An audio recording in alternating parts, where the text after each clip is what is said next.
We would like to play. In late 2006, Nintendo introduced the Wii, their fifth major console in the console wars. This unique way to play a video game was well received by consumers across the globe. Adults, as well as kids alike, were intrigued by the Wii's control style, its motion sensor capabilities, and playing in this manner made gamers feel like they were actually inside the game. The Wii became Nintendo's greatest selling game console of all time, and after a few years, even came in black. Now, I don't know about you guys, but I was hyped for the Wii when I first heard about it. I didn't care so much about the name. I mean, after all, what is a Wii anyway? Well, according to Nintendo, Wii was supposed to mean we, as in you and I sitting together playing video games and having fun. And you know what else attracted me about the Nintendo Wii early on? The price. Selling at about $249.99 American dollars, the Wii was not only marketed as a cheaper alternative to its two competitors, but a family-friendly way to experience video games together. I remember watching E3 around this time. I remember they played a video of upcoming titles for the Wii. Out of all the games that I saw, one of them caught my eye. Escape from Bug Island. I said to myself, now hang on, a survival horror game with bugs? What an interesting concept. There's a lot of good movies that have come out that have involved insects. There's too many to name. Anyway, I bought the game, I ran straight home, I put the CD right into my Wii, and this game absolutely sucked. Most well-known video game magazines gave it horrible reviews. But I didn't know I had to find out the hard way. Well, y'all clicked on this video to see Escape from Bug Island on the Wii, so let's play Escape from Bug Island on a Nintendo Wii.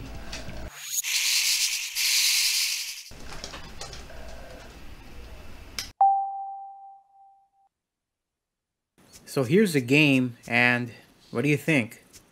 Can it look any more choppier? These graphics are not impressive.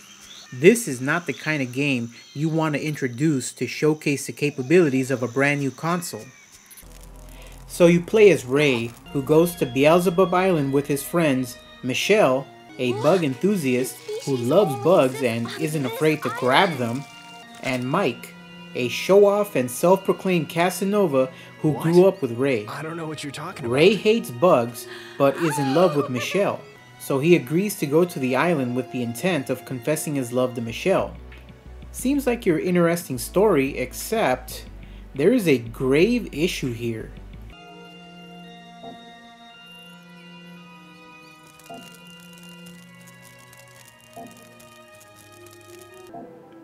Just what the heck is this all about?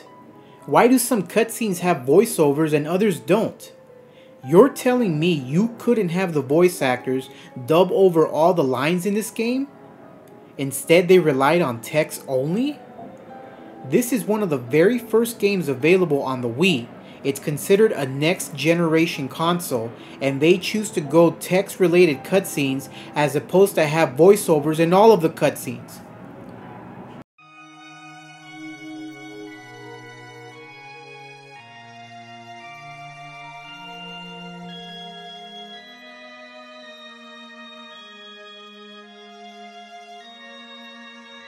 As Ray, Mike, and Michelle sit by the fire, Ray is getting ready to confess his love for Michelle when Mike thwarts that attempt by confessing his love to Michelle, much to her shock and Ray's dismay.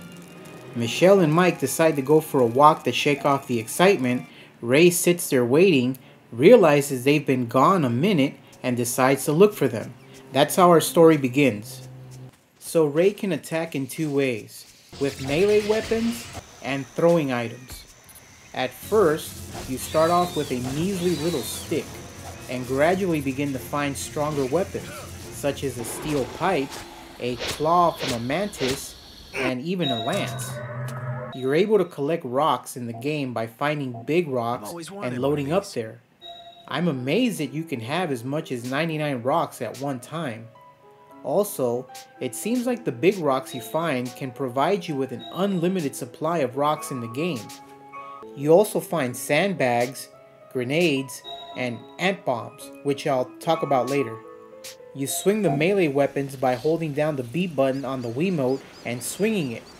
Swinging it once gives you 1 stroke, swinging it twice gives you 2 strokes, and swinging it 3 times gives you 3 strokes. Makes sense. As for the throwing items, you hold A on the Wiimote, which will take you into a first-person perspective. Once you find your target, you hold the B button as well. That'll lock the target in.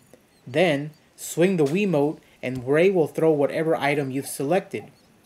This seems like a fun concept, and it is, except the aiming capabilities here are just downright awful. Oftentimes it's hard to aim at something.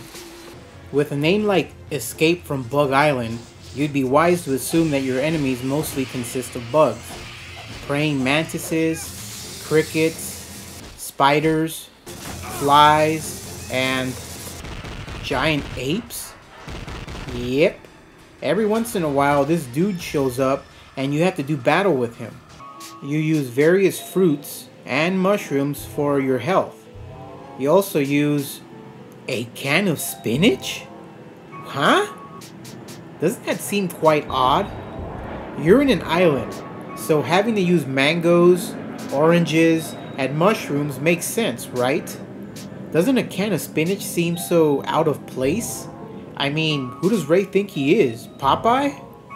If you shake the Wiimote or Wii Nunchuck around, Ray can dodge flip. This comes in handy, especially when you're fighting the ape or are surrounded by a swarm of bugs. Ray is fully invincible when he's flipping around. All throughout the game, you'll be collecting notes from a previous survivor. He very stoically talks about his friends being killed by insects and his girlfriend shacking up with lizard women. Oh man, let me tell you about the lizard women. They are so annoying, especially when you're surrounded by them.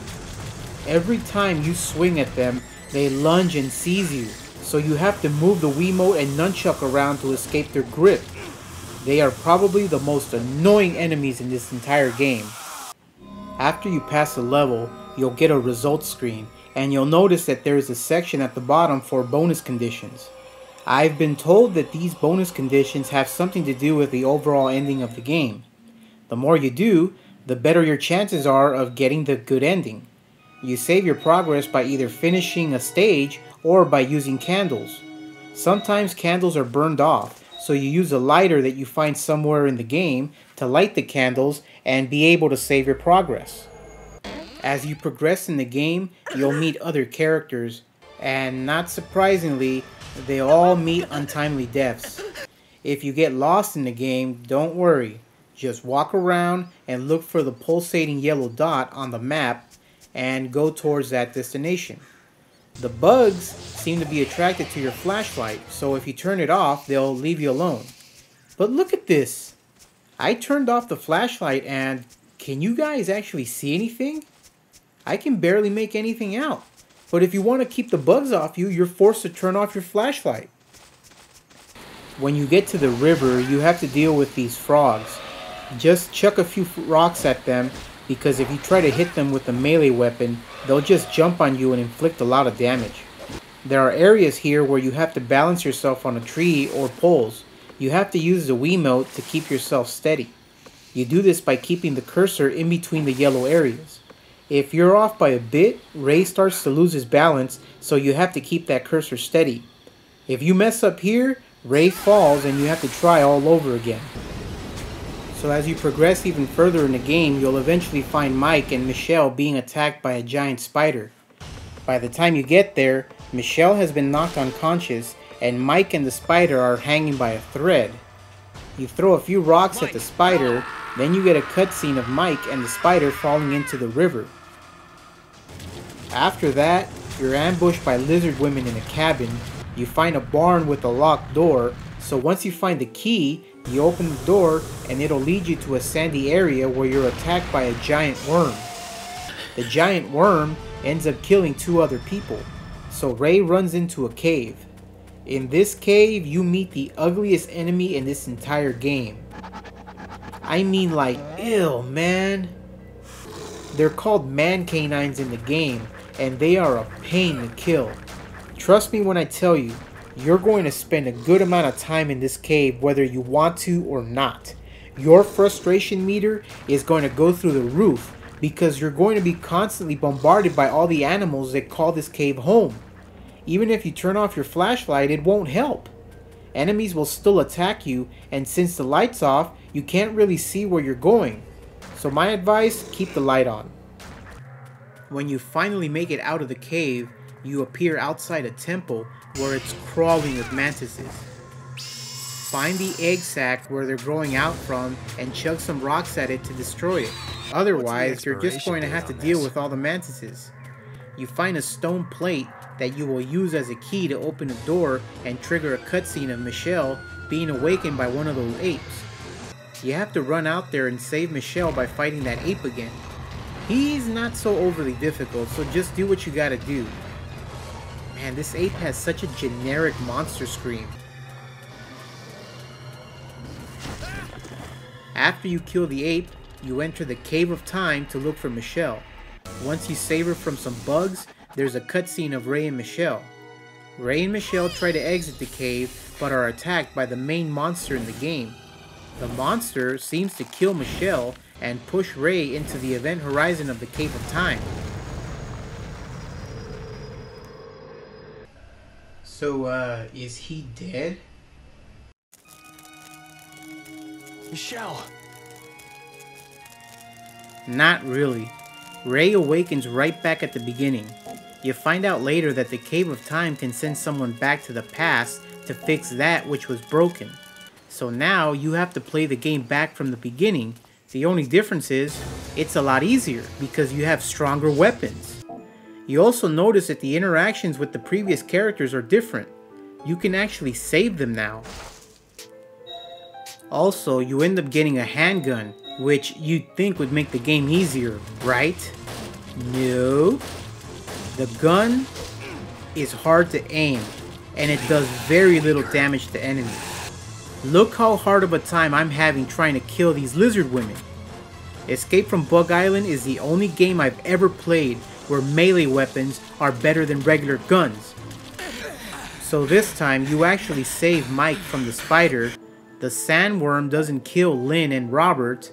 You find out that Robert has been living at the island for the past 3 years doing research, and he wrote the book that Michelle was reading.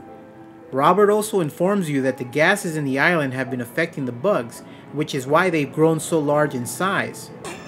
He also dies from overexposure to the gas later on. You fight the ape and rescue Michelle again, only for the main monster to show up, but this time you're able to fight back. You have to shoot a red part of the monster's skin in order to do damage. Once you kill him, you rescue Michelle, and Lynn somehow is able to call for a rescue helicopter to get you all to safety. That is, everyone but Ray. There isn't enough room for Ray, so he decides to stay behind and go look for the boat that he used with Mike and Michelle to originally set foot on the island.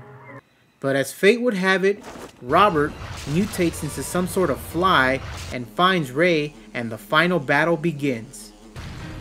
Robert isn't too difficult to defeat. Just run away and throw whatever you have at him. Robert soon dies, Ray gets on the boat, and the game is finished.